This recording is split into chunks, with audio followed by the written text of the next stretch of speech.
Science by Arjun Kumar में आपका स्वागत है। जो अपना टॉपिक है वो है यूरिन फॉर्मेशन।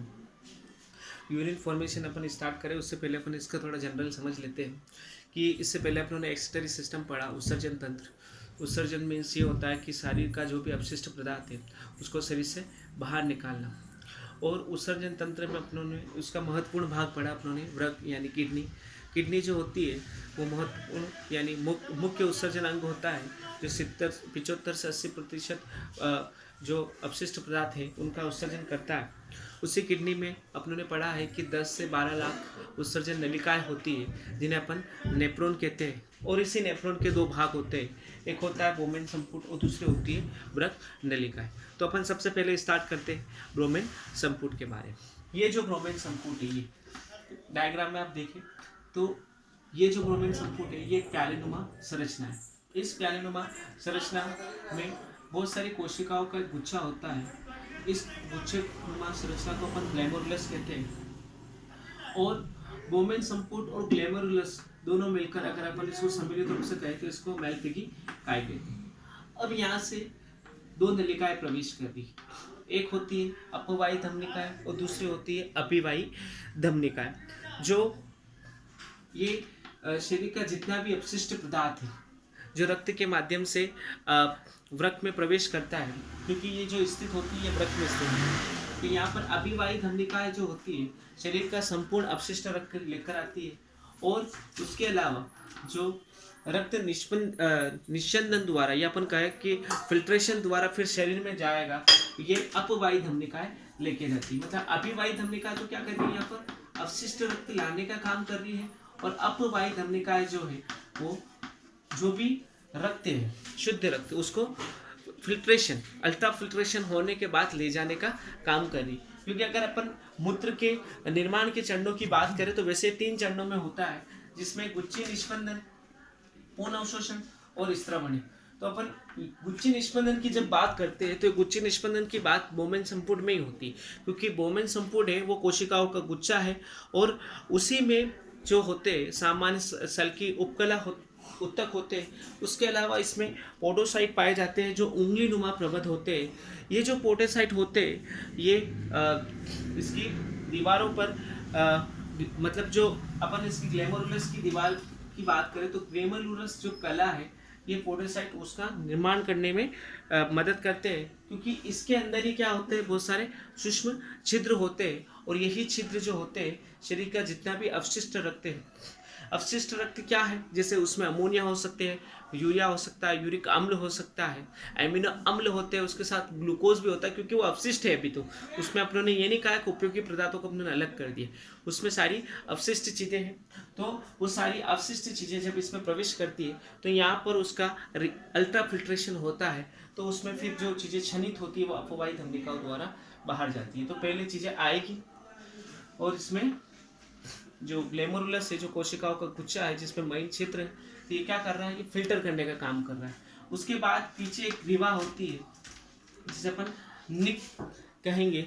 ये जो ग्रीवा होती है ये एक पतला भाग होता है और इसमें जो होते हैं वो सिलेटेड या अपन कहें सिलेटेड एपिथेलियम उत्तक होते हैं, रोमाम्बी उपकला उत्तक होते हैं। उसके बाद जो यहाँ से जो अपशिष्ट है रक्त है वो समीपस्थ दूरस्थ नलिकाओं में प्रवेश करता है। ये जो समीपस्थ दूरस्थ नलिकाएं होती है ये ब्रोमेन संपुट का जो निचला भाग है, और निचला भाग होने के बाद निचला भाग के साथ ही ये बहुत ही कुंडलित भाग है।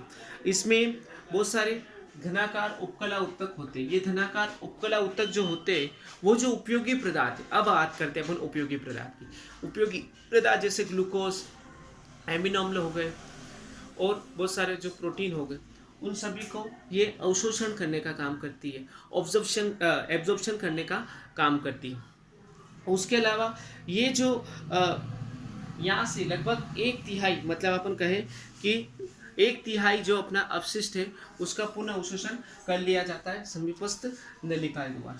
उसके बाद अपन बात करें दूरस्थ कुंडली नलिकाओं की, हैंडेले लूप की बात करते हैं। ये जो हैंडेले लूप है ये पिन नुमा संरचना है, यू आकार जैसी संरचना है जो समीपस्थ कुंडली भाग से जुड़ी हुई जो भुजा है उसे अवरोही भुजा कहते हैं। और ऐसे ही जो दूरस्थ कुंडलित नुमा भाग से जुड़ी हुई भुजा है उसे अपन आरोही भुजा कहते हैं। इसमें रक्त जब अपशिष्ट जब रक्त आता है तो इसमें ये एक प्रकार से अपन कह सकते हैं संग्रह नलिका है, और ये हाइपोटोनिक होती है। इसमें जो होता है जल का अवशोषण किया जाता है, मतलब यहाँ पर जल का अवशोषण हो जाता है आरोही भुजा में, और अवरोही भुजा में जल का अवशोषण हो जाता है, और आरोही भुजा में यहाँ से सिर्फ NaCl यानी NaCl जो भी आयंस है जो वो उसके बाद आगे दूरस्थ नलिका में प्रवेश करते हैं।